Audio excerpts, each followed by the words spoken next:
ഇന്ന് വായിച്ചൊരു വാർത്തയാണ്. ഈ സ്നേഹിച്ചെന്ന പേരിൽ ഒരു പെൺകുട്ടിയും ചെറുക്കനെയും കലപ്പയിൽ കെട്ടിവെച്ചിട്ട് ഈ നാട് ചുറ്റിച്ചെന്ന പറയണേ.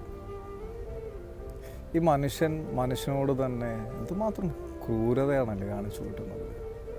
ഈ അജ്ഞതയിൽ നിന്നൊക്കെ എപ്പോഴാണ് മനുഷ്യൻ പുറത്തു കിടക്കാൻ വേണ്ടി പോകുന്നത്? ചില ആചാരങ്ങളുടെ പേരിൽ, ചില പാരമ്പര്യങ്ങളുടെ പേരിൽ എന്തുമാത്രം നുഖങ്ങളാണ് മനുഷ്യൻ്റെ മേൽ അടിച്ചേൽപ്പിക്കുന്നത്. ഇത് ഒഡീഷയിലാണ്, ഇന്ത്യയിൽ തന്നെയാണ് സംഭവിച്ചിരുന്നത്. ഒരു ഗോത്ര വിഭാഗത്തിൽപ്പെട്ട മനുഷ്യരുടെ ഇടയിലാണ്. ഒന്ന് ആലോചിച്ച് നോക്കി, എന്തുമാത്രം അപമാനഭാരത്തിലും എന്തുമാത്രം വേദനയിലുമൊക്കെ ഈ പെൺകുട്ടിയും ചെറുക്കനും ഇനി ബാക്കിയുള്ള ജീവിതം തള്ളി നീക്കേണ്ടി വരും. ആലോചിച്ച് നോക്കുമ്പോൾ തന്നെ വിഷമമാവുന്നു. ഇനിയും നേരം വെളുത്തിട്ടില്ലാത്ത മനുഷ്യർ വാഴുന്ന ഭൂമിയിലാണ് നമ്മളും ജീവിക്കുന്നു എന്നോർക്കുമ്പോൾ സങ്കടമുണ്ട്. Thank you.